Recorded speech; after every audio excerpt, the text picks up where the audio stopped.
집을 팔 수 있게 해줄 테니까 5월 9일까지 다주택자들은 집을 팔아라 라는 게 지금 정부의 강력한 메시지입니다. 이런 상황에서 5월 9일 이후에 과연 집값이 어떻게 될 것인지 갑론을박이 한창 중이죠. 지금 시점에 집을 사는 게 좋을 것인지 아니면 집을 파는 게 좋을 것인지 고민하시는 분들 굉장히 많으실 겁니다. 이런 가운데 부동산 시장은 어떻게 흘러가고 있는지, 그리고 경매 시장은 또 어떻게 흘러가고 있는지를 명확히 정리를 해드리도록 하겠습니다. 지난 1월 정부는 물론이고 대통령까지 직접 나서서 보유세를 강화할 수도 있다, 다주택자들은 집을 파는 게 좋을 것이다 라는 강력한 메시지를 던졌죠. 그리고 나서 다주택자들은 집을 팔고 싶어도 못 판다. 왜냐면 서울이 전부 다 토호제잖아요. 토호제이고 임차인이 있다면, 임차인의 만기가 4개월 이상 남아 있다면 팔고 싶어도 팔 수 없는 상황이다 라고 토로를 했고요. 그러니까 정부는 임차인이 있어도 팔 수 있게끔 조치를 취해 주겠다 라는 메시지를 던졌어요. 그리고 실질적으로 법이 개정이 됐어요. 그 이후부터 집을 팔라라는 메시지는 더욱 강력하게 나오고 있는 상황이죠. 그러한 이유로 강남권을 중심으로 기존 금액보다 더 낮은 금액으로 실거래가 이루어지는 사례들이 종종 나타나고 있고요. 일각에서는 집을 지금 안 파는 게 더 유리할 것이다 라는 의견들도 있습니다. 그런데 중요한 거는 과연 집을 안 파는 것인지 못 파는 것인지를 다시 한번 정리를 해둘 필요가 있습니다. 먼저 세입자 낀 다주택 매물 실거주 의무 최장 2년 유예, 이 기사에 대해서 실질적으로 이러한 제도가 잘 작동이 되고 있는지를 먼저 좀 살펴볼게요. 2월 27일 날 드디어 법이 개정이 돼서 이렇게 공포가 됐어요.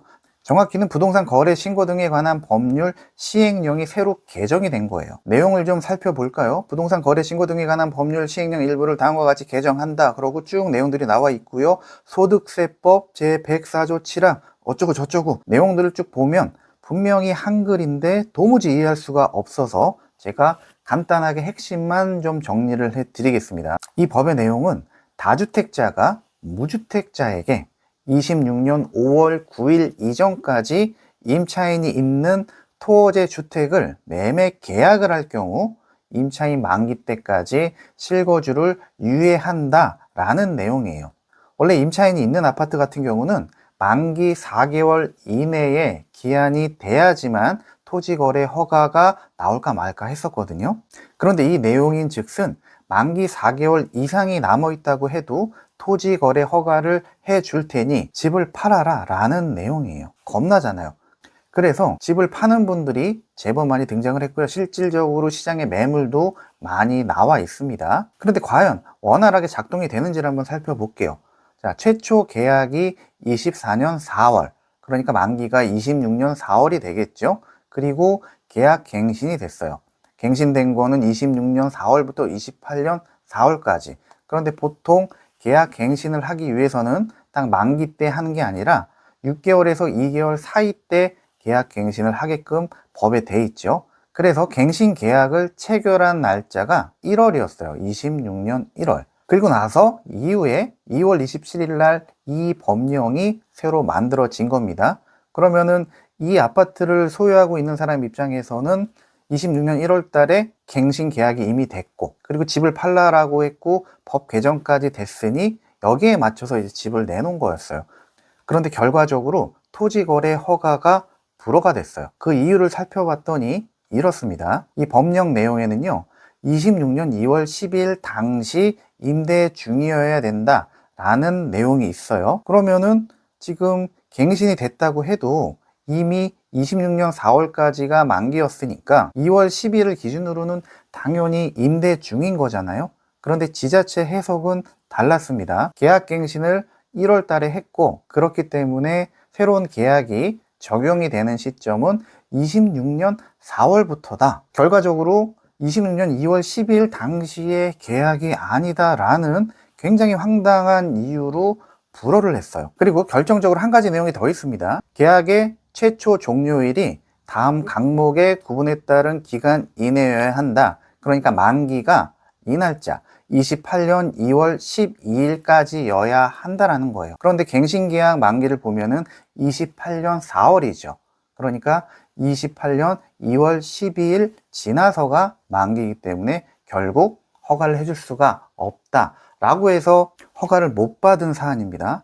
황당하죠? 도대체 이럴 거면은 왜 집을 팔 수 있게 해준다고 법령까지 만들었느냐? 의아할 수밖에 없죠. 어쨌건 이 사안 같은 경우는 임차인의 만기일이 너무 많이 남았다, 뭐 이런 사유로 반려가 됐다라고 쳐요. 그런데 이 사안 같은 경우도 결과적으로 불허가 됐습니다.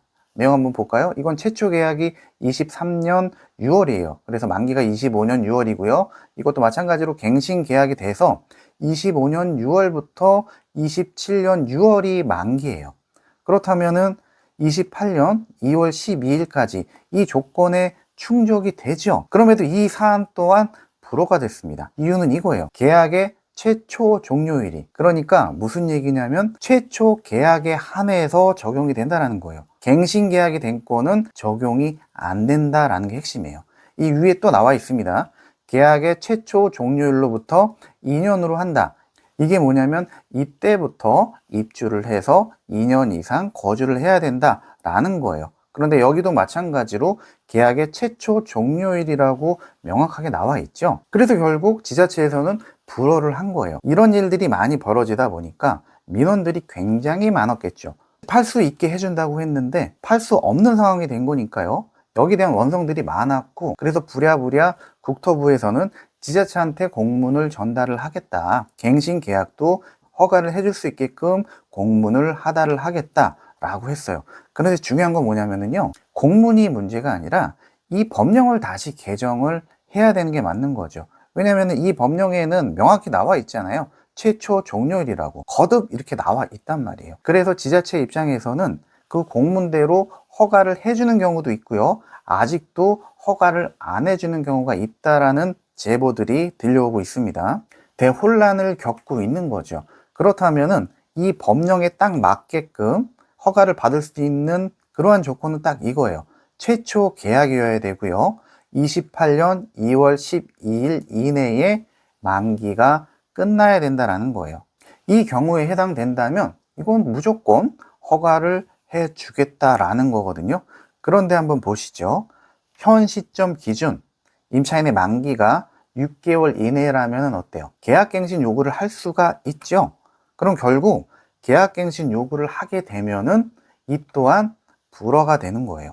그럼 결과적으로 이 법령을 만들어서 이 법령대로 허가를 받을 수 있는 건 굉장히 제한적이다라는 거고요. 현재 분위기가 지금 이렇게 흘러가고 있다라는 거죠. 그럼 이러한 내용을 바탕으로 시뮬레이션을 한번 해보겠습니다. 15억에 산 아파트를 30억에 매각을 할 거예요.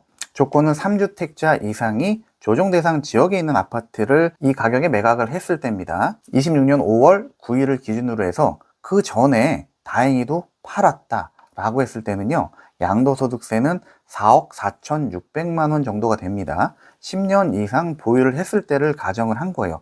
그런데 이런 이유로 허가를 받지 못해서 결과적으로 계약을 못하고 5월 9일 후에야 이 아파트를 매도를 했다라고 했을 땐 양도소득세가 무려 11억 6,300입니다. 말도 안 되는 금액이죠.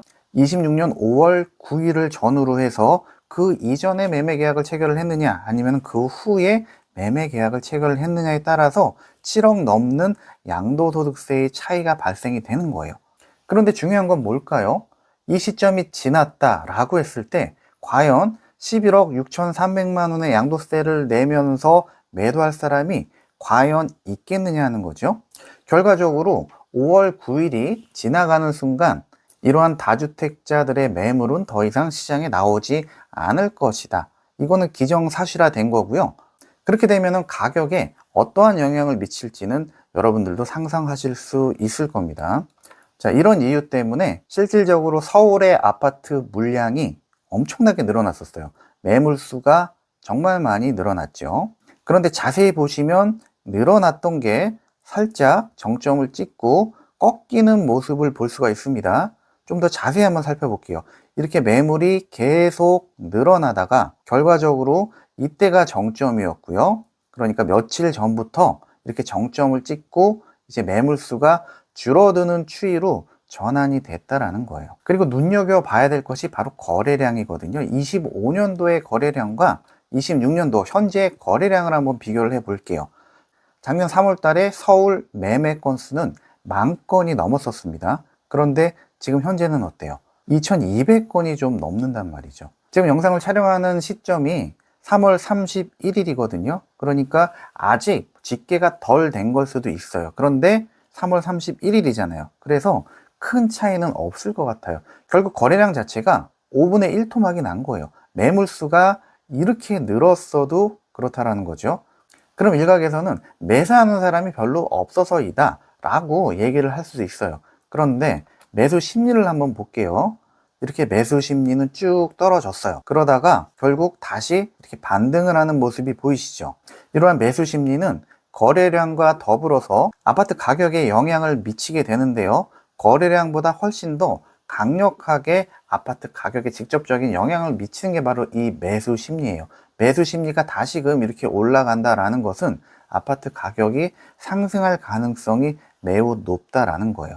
이 추세가 만약에 계속 이어진다면 다시금 서울은 가격 상승 국면으로 갈 가능성이 굉장히 높아지는 거겠죠. 결과적으로 정책과 대통령의 발언 때문에 서울의 매물은 엄청나게 늘었지만 실제로 거래가 될 수 있는 매물은 그렇게 많지 않았다라는 거고요. 이러한 가운데 매물은 다시금 조금씩 줄어들기 시작하고 매수 심리는 올라가고 있다. 이렇게 정리를 해두시면 돼요. 이러한 어수선한 분위기를 틈타서 경매 시장을 한번 살펴볼까요? 지금 금천구에 있는 남서울 힐스테이트 아파트가 최근에 거래가 된 게 14억이에요. 그리고 호가는 지금 올라와 있지요. 14억 8천이 가장 저렴한 매물이거든요. 이 아파트가 경매로 나왔고 3월 18일 날 얼마에 낙찰이 됐냐면 10억 9,500, 좀 넘는 금액에 낙찰이 됐어요. 11억도 안 되는 금액에 낙찰이 됐죠. 실거래가를 기준으로 한다면 3억 이상 싸게 낙찰이 된 거고요. 호가를 기준으로 한다면 4억 가까이 싸게 낙찰이 된 거예요. 이 사례만 이례적으로 싸게 낙찰이 된 게 아니에요. 이런 분위기는 계속 이어지고 있어요. 송파구에 있는 아파트죠. 한양 1차인데 재건축이 한창 진행 중인 아파트예요. 최근에 실거래가 된 거는 24억 4천, 그리고 현재 매물은 아예 없습니다. 그런데 이거보다 조금 더 큰 평형대의 매물이 26억에 나와 있어요. 보통 5천에서 1억 정도 차이가 나거든요. 그러면 이 물건이 매물로 나온다고 해도 25억 이상은 될 거란 말이죠. 그런데 낙찰가는 22억이 안 되는 금액에 낙찰이 된 겁니다. 3월 30일 날 낙찰이 됐죠. 이 건도 4억 이상 싸게 낙찰이 된 거예요.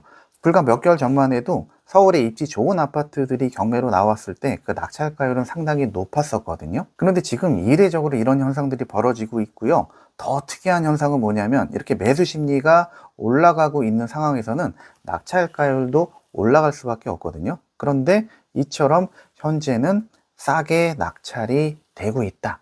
이런 분위기는 한동안 이어질 것 같아요. 계속 혼란 상황들이 이어지고 있으니까요. 그래서 지금 서울 아파트를 경매로 매입하기에는 덜 나위 없이 좋은 시기다라고 정리를 해 두셔도 큰 무리가 없을 것 같습니다. 지금까지 내용들을 잘 참고하셔서 지금 시점에 아파트를 파는 게 좋을 것인지 아니면 사는 게 좋을 것인지 판단하시는데 좋은 기준이 될 것 같고요. 만약에 매입을 한다라고 했을 때는 부동산 경매라는 툴을 통해서 매입을 하면 훨씬 더 좋은 금액으로 매입을 할 수 있다까지 정리해 두시면 되겠습니다. 오늘 내용은 여기까지입니다. 영상 도움 되셨다면 좋아요 꼭 눌러주시고요. 아직까지 구독 안 하셨다면 구독 그리고 알림 설정 해두시면은 앞으로도 좋은 영상 편리하고 빠르게 시청하실 수 있습니다. 지금까지 새벽하늘 김태훈이었고요. 또 좋은 영상으로 찾아뵐 수 있도록 하겠습니다. 감사합니다.